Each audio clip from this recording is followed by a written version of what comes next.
Hoquiam, light rain.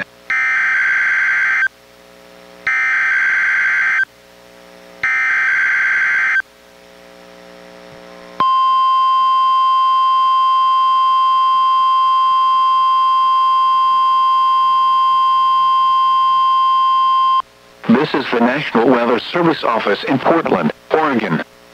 The preceding was a test of NWR weather radio's warning alarm. Tests of these receivers are normally conducted every Wednesday between 11 a.m. and noon.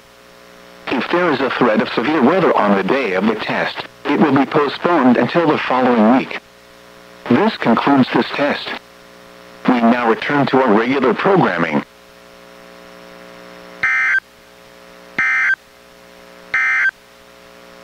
Hourly weather observations at 10 a.m.